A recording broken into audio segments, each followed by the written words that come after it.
us back maybe to 14 years ago. Yeah, it would be 1997, and you were starting this venture. You weren't here; you were on Main Street. Yeah. Yeah, and yeah, I don't know. Maybe you could talk a little bit about that experience of starting up. Maybe a big challenge maybe you faced in the process. Yeah, you know what? It was a really interesting time because I came from England. I had a very successful career, and I basically ended, or rather, I shouldn't say ended up, but I basically moved to a completely different world in many different ways. And for me, I saw it really as a great opportunity to change my career.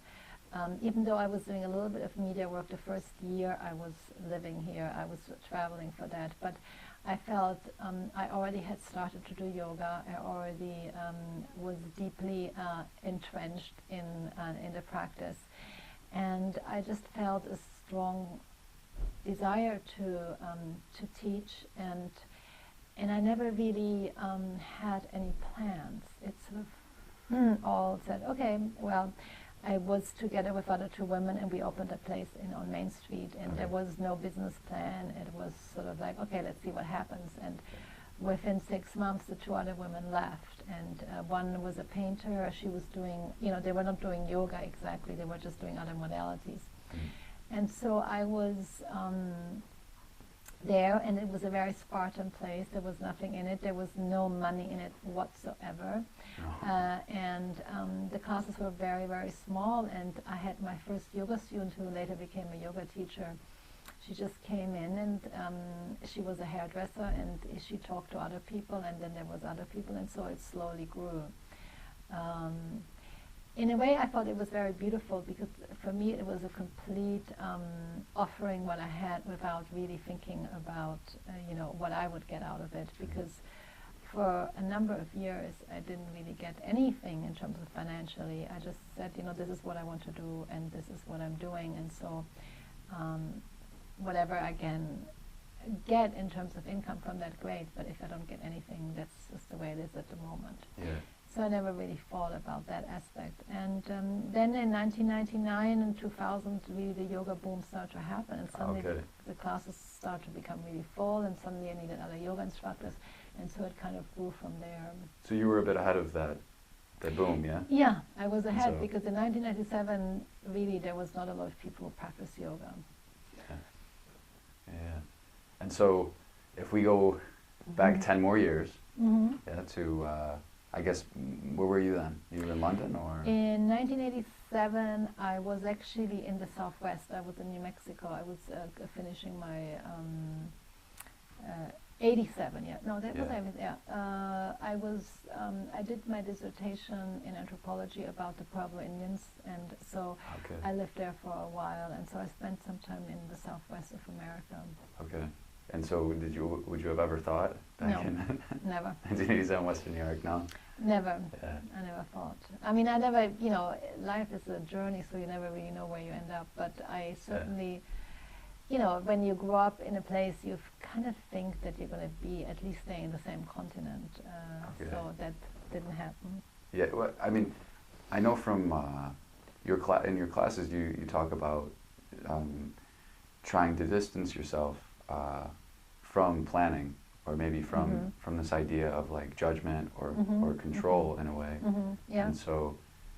And so how would you answer like a future-oriented question, like if I were to say, well, what are your goals for the next 5 years? Is that part of that, or is that? I think that the way that when I say in the classes, I think that's I'm glad you're bringing it up. So basically, yes, what is really important is that we have the ability to let go of planning when we decide to let go of planning. Okay. So in other words, when I'm doing my practice, whether it's asanas, postures, or the sitting practice of meditation, I am aware if my mind goes, for instance, into planning mode. Okay, I'm going to do that, and in 2 years I'm going to do that, or whatever. And what happens is I try to let go of that and just come back to what's happening in the moment. But this is what is important to do so that we get insight of how our mind works. when I plan to be, the ability to plan is really important, and so I'm not letting go of that in terms of when I need it. So it's a skill that when you need it, you take it out. But if you're obsessed by it, I mean obsessed not in the most if you keep coming back to it, yeah. If you basically don't have any control over it. Okay. In terms of planning, I think I'm a very good planner because I like to plan, and that's sort of like what I chew on in terms of I love to plan things out. But on the other hand, I also really feel that I have to meet the situations as they arise, because there's a lot of situations that arise for each one of us that we have no idea that they're coming. Okay. So in terms of where I see this business in 5 years, I have no idea. I just really, no. I mean, I don't even think, okay, this is where I want it to be. You know, this is a live cell, so to speak. It's just going to have its own life. Okay. And in terms of, you know, you're never going to have a yoga studio if your achievement is going to be monetary. I mean, you can earn some money, but certainly you cannot earn a lot of money. So in terms of money, I'm not going to say, you know what, by the year of 2020, I want to be able to have that kind of income. That's not how this particular business works and would never work. Maybe for some people it works like that, but certainly not for me. Yeah. Any personal goals? Yeah. Yeah. My next goal in terms of I'm very immersed in my studies, and I am studying with the Shambhala organization, and there's a whole itinerary of different levels of teachings. So I'm continuing with that, and next summer I want to do a solitary retreat, meaning that I want to just spend a week meditating in a cabin by myself, because that's also part of the program. Okay. And so that's definitely part of it.